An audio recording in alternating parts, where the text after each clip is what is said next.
Hello, everyone. Welcome back to our Diverse Sellers Inside Series episode today. So today we will be interviewing a certified financial planner, which I may refer to as a CFP, Amir Dreams from Green Spring Advisors. And first, I wanted to begin with a special thank you to Amir Dreams for taking the time to meet with us for this interview. And also a special thanks to Miss Weaver and Miss Metzler from MCEE, Maryland's Council on Economic Education, for helping us set up this interview and giving our club the opportunity to expand its knowledge on the world of personal finance.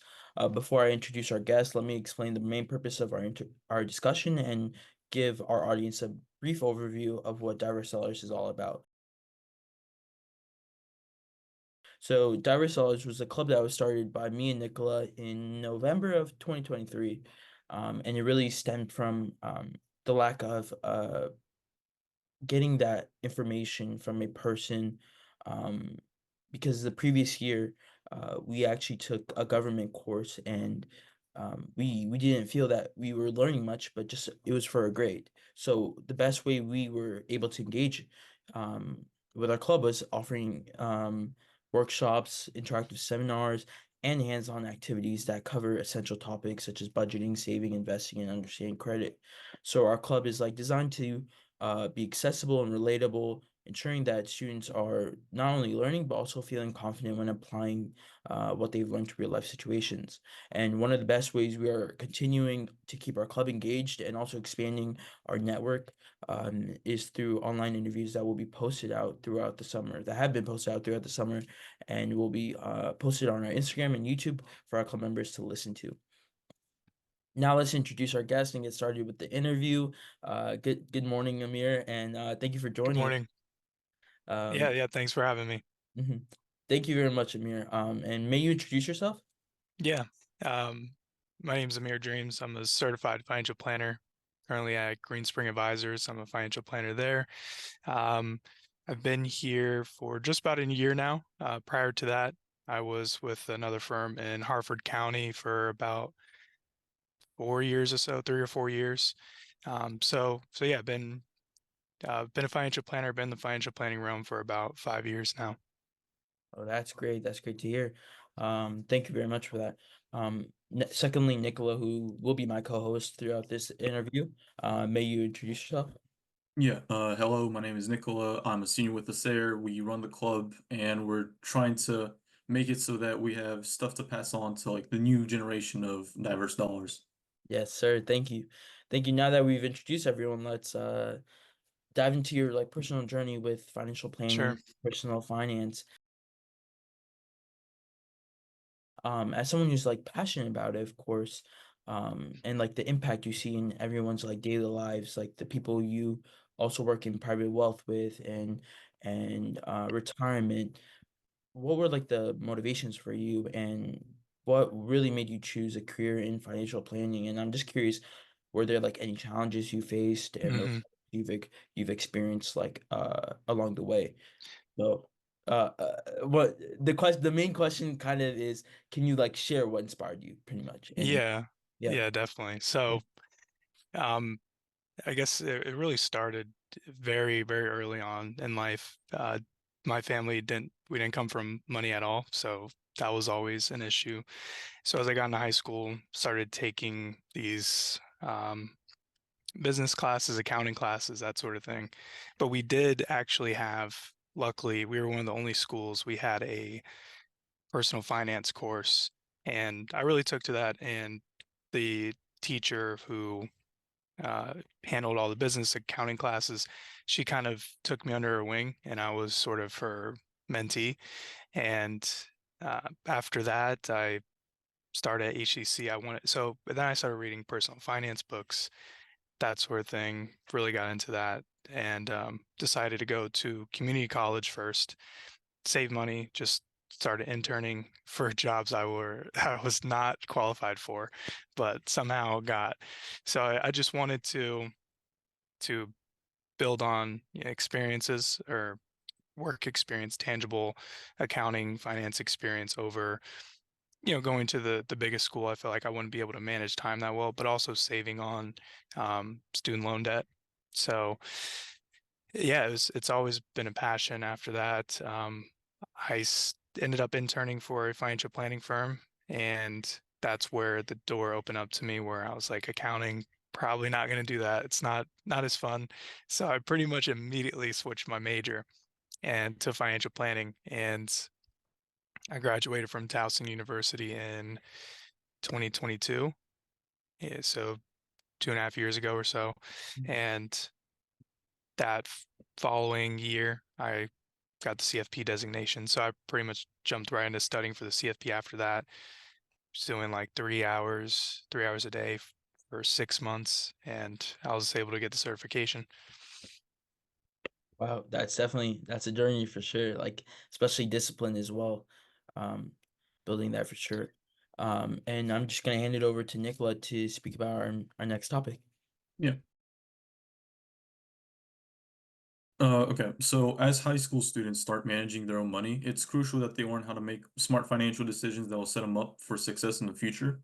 And so, as high school students begin to think about their financial future, they often face important decisions related to college costs, getting their first job, managing day-to-day expenses. So, what key factors should they consider when planning for these aspects of financial lives, including paying for college, budgeting for outings, and like purchasing clothes and keeping up with the latest like technology? Yeah.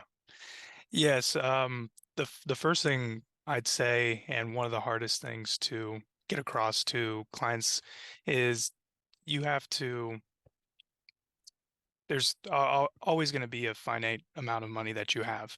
So prioritizing what means the most to you is what's important, and spending your money on that. If you're someone who doesn't really, you're not very fashionable, you don't care about having the nicest clothes, then you probably shouldn't be spending your money on that.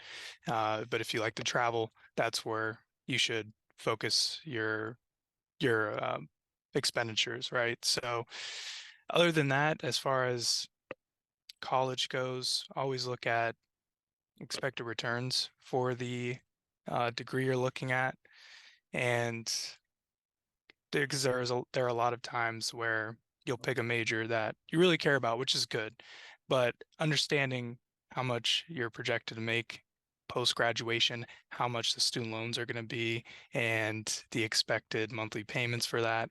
Just try to have a general understanding. I'm not saying to only go into a major that makes a lot of money, but understanding what your life will be like after that and how much you're expected to pay back is very important.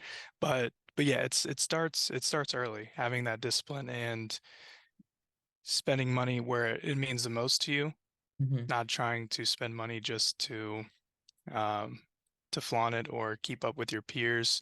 Uh, well, they say comparison is a thief of joy. So having that discipline early is very hard. It's very difficult. I still think that I have a long way to go in that department. All right, thank you. And also, so how would you recommend about going like saving and like Yeah, possibly investing while we're young? So like Roth IRAs, ETFs, maybe yeah. something like that. Yeah, so with the Roth, if you have a job, that's a great option because you do need earned income to contribute to a Roth. I'd say the easiest thing right now is high yield savings accounts. Those are, I'm sure you both are familiar with those. They're earning about 4 to 5% Hmm. interest right now, which is essentially free money. That's a great place to put it. It depends what you're saving for. So if you're saving for anything, generally 5 years or beyond, then it's probably a safe idea to uh, invest in the stock market, something like an index fund, nothing too crazy. We never really want to be investing in individual stocks.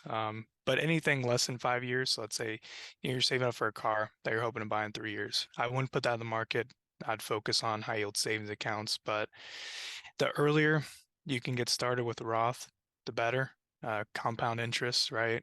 It is the difference is incredible. We have examples of people who didn't save half as much as their peer, but because they started so much earlier, their ending balance, assuming all else is equal, is pretty much double, right? So the earlier you can start, the better. Hmm. So highly recommend that, especially if you do have a part-time job or an internship where you can contribute to a Roth IRA. That's a great place to start. Thank you. So, as young people start managing their own money and understanding and addressing like financial anxiety, it becomes crucial to like making confident like financial decisions, understanding how to like mitigate it and just like figure out what you're doing. So, one thing I've noticed among my peers is that there's often a lot of stress around money, even Yeah. just at a young age. And so, trying to save up for something special, money can just be a big source of worry. But financial anxiety isn't really a term that's clearly understood, especially for high school students. So, from your experience, how would you explain financial anxiety to a high school student, and why do you think it's important for young people to just be aware of it? Yeah. Financial anxiety, it is really just when you have a fear of not having enough money or a fear of not being able to do what you want to do because of money, that is it's a driving force of failed relationships. It is, I believe, the most common cause for divorce. So financial anxiety can impact you in a lot of different ways. And I think as young people become more aware of finances, like that's a growing movement right now, especially with like TikTok and stuff like that. Yeah. But and it's also, again, it's comparison. So that's can be another aspect of financial anxiety. You see these TikTok influencers are like, I'm 20 years old and I just bought a house. Like, all right, Mhm. nobody's actually doing that. How did Yeah. like your parents probably paid for that? So Mhm. so that's another aspect of it is thinking you're not doing enough, which is harmful. Everybody is different. Some people are saving a ton of money. Some people, truthfully, are saving too much. Some aren't saving enough. But comparing yourself and your journey to someone else is never going to work out for you. So I'd say a way to combat financial anxiety is, especially what we see with our clients, is having a plan. And that's what we do. That's the that's the best way to do it for you to not compare yourself to others.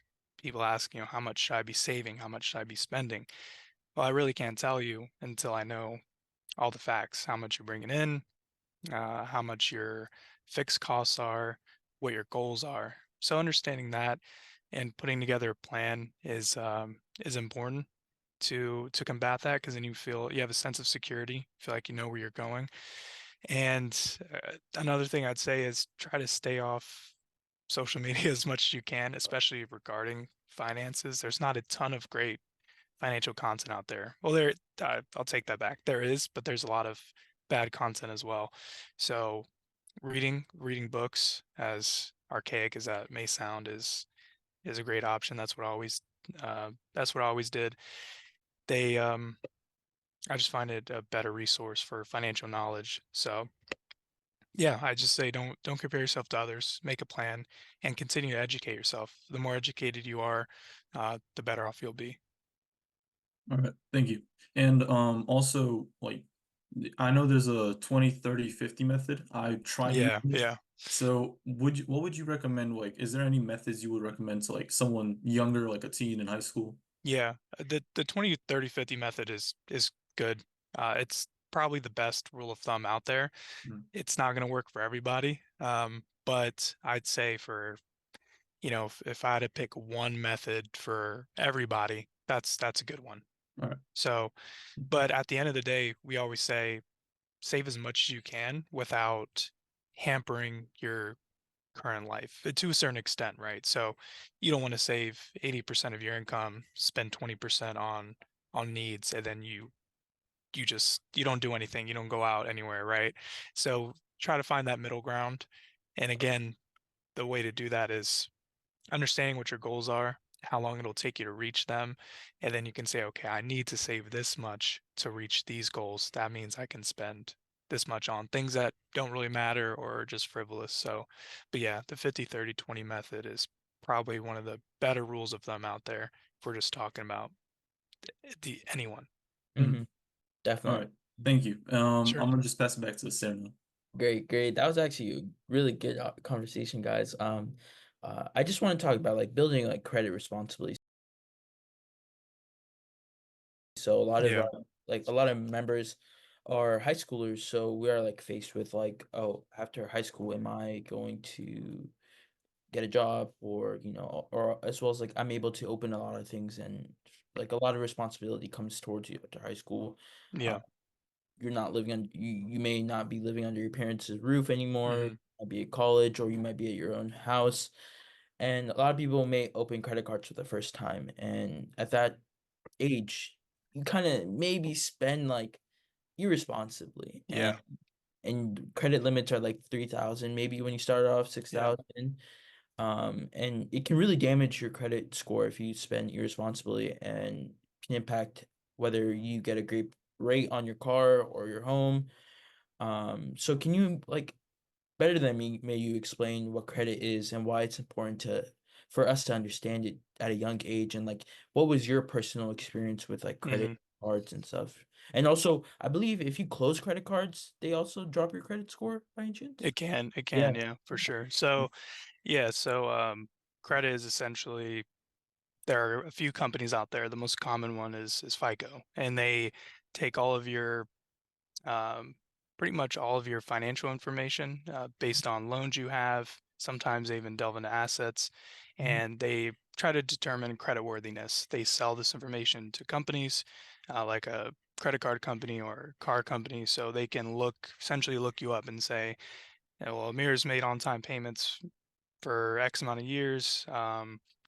He's uh, his credit utilization is low, so he's a credit-worthy individual. I'll give him the lowest interest rate because he's a credit-worthy individual. On the flip side, if it wasn't that, if I was not credit-worthy, they'll charge me more interest so they can try to recoup their investment before I default, if that's what they're expecting, or they'll just deny me outright. So yeah, it just determines your credit worthiness. But so there are a few factors. It is credit, age of credit, so how long you've had these accounts, credit diversification, so having a credit card, car loan, mortgage, student loans, credit diversification is good.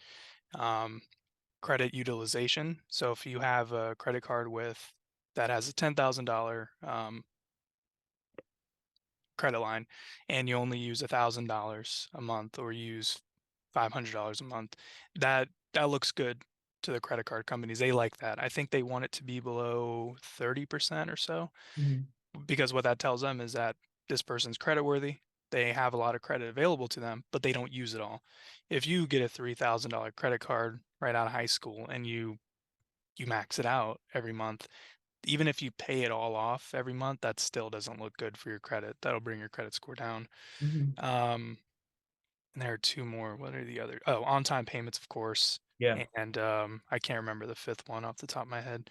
So that is, so my credit journey was, I I got a Discover card when I was 18 or so, and just to build that credit up and just pay that off every month, the try to do the best I could. I was really educated at that time with what I was reading, and understood credit, so I was doing it very intentionally. That was pretty much the only card that would accept me because I had no credit. But a few years later, I was unlucky because my car died and I had to get a new car. So I just had to jump into a car loan, which had a pretty high interest rate at first, but a few years later, I refinanced once my credit was a lot better. So it just started with trying to be intentional with it, but then sometimes you're thrown into it. I had to get a new car, and I didn't want to buy another $2,000 junk car that would probably only last me another year. So I Mhm. really had to get a new one. So yeah, and to your point, closing a credit card can lower your credit score, as weird as that sounds, because it's about your credit history, so the length. So let's say, like I said, the first card I got was that Discover card. I still have it to this day. I Mhm. won't close it because that was the beginning of my credit history. If I close that card, my average length of credit is much shorter. So they say, well, Amir's only been using credit for the past 2 years now Mhm. because he closed that credit card. So that could drastically, depending on the situation, could drastically decrease your credit score. So Wow. I will likely keep that account open for another 10 years or so Yeah, until it doesn't really matter anymore. But yeah, there's a lot of intricacies there. So you want to keep credit utilization low. yeah. Um, Make sure you keep those accounts open Mhm, for as long as you can, even if you just put $10 on it, and pay it right off. Because if you don't use that at all, they'll just mhm, close it. Um, but for anyone who is looking to start that journey, I recommend secured credit cards. They're a little mhm, bit safer than just a regular credit card. mhm. They have certain protections on there that'll keep you from falling off the deep end if you end up not being as financially responsible as you thought. Yeah, definitely. And can you tell us more about how, like, they increase your limits by any chance? Oh, gotcha. Yeah. So like for a credit card, Mhm, yeah. So starting out, it's always going to be low, mhm, especially if you are new to credit itself. So they'll start it off around like 2000 or so. And as the years go by and you're making payments on time, your credit score is rising, they will notice that and they'll say, well, Amir's seems pretty credit worthy. We weren't sure because he didn't have any credit, but past year he's been on time.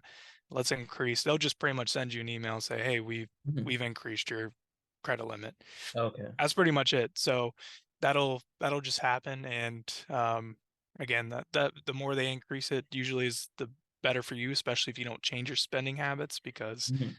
your credit utilization will continue to drop, and that's a big driving force of the FICO credit score. Definitely. And sorry, it's a lot of follow-up questions, but,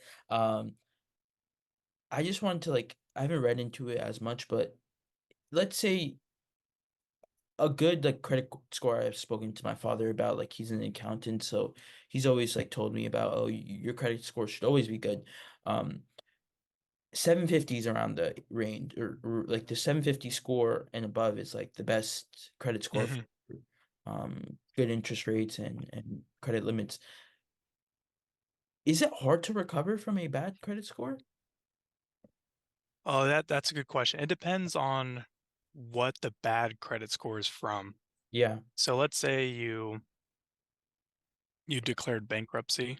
Mhm. Um, that'll be that'll be wiped from your record after 7 years. Yeah. 7 years or so. So Mhm.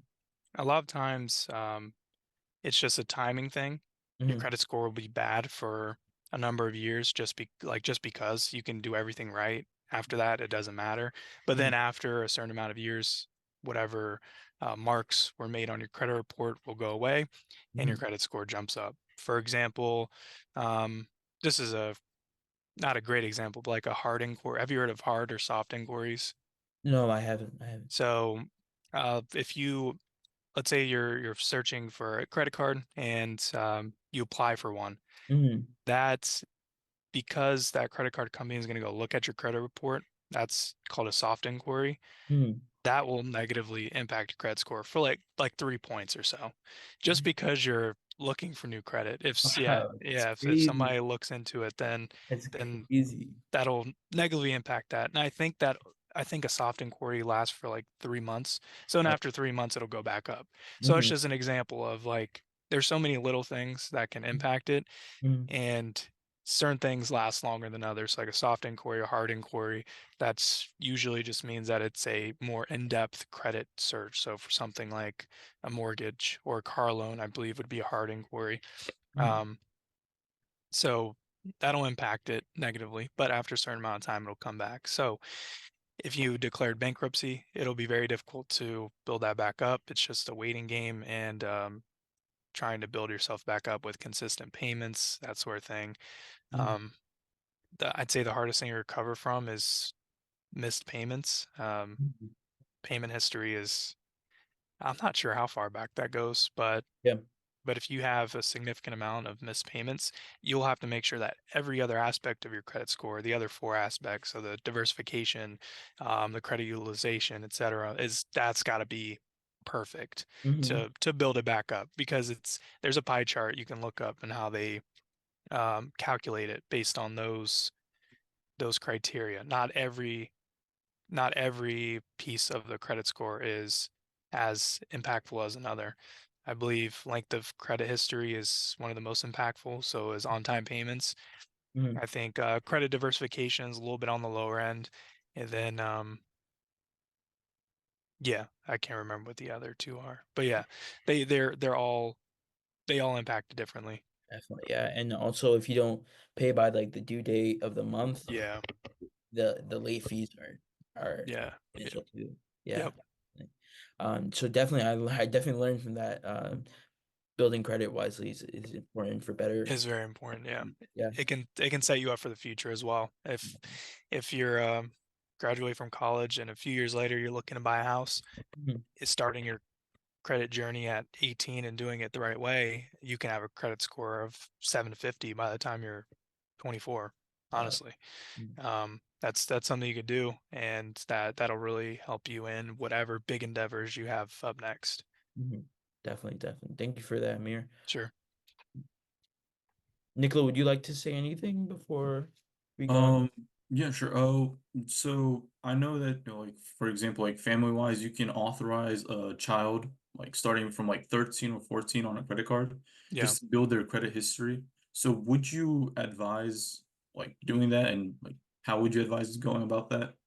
Yeah, so that's an option for a parent to help build their child's credit up. So yeah, you can open a card for them essentially. You co-sign on it, and if the parent plays their cards right, they pay it off just as they're supposed to.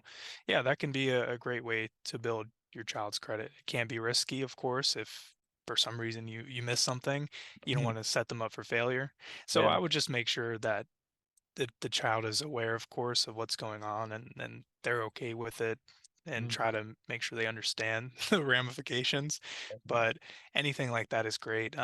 You can also do a like open accounts for them, like a brokerage account. They're like, I can't remember what they're called, custodial accounts, Mhm. um, where you're essentially a co-signer. You can invest for them, and if they have any earned income, you can open a Roth for them. So yeah, for parents, there are a lot of situations where there's a family business, and parents will essentially try to give their children a leg up by starting a Roth early, starting a brokerage account early, getting their credit started early.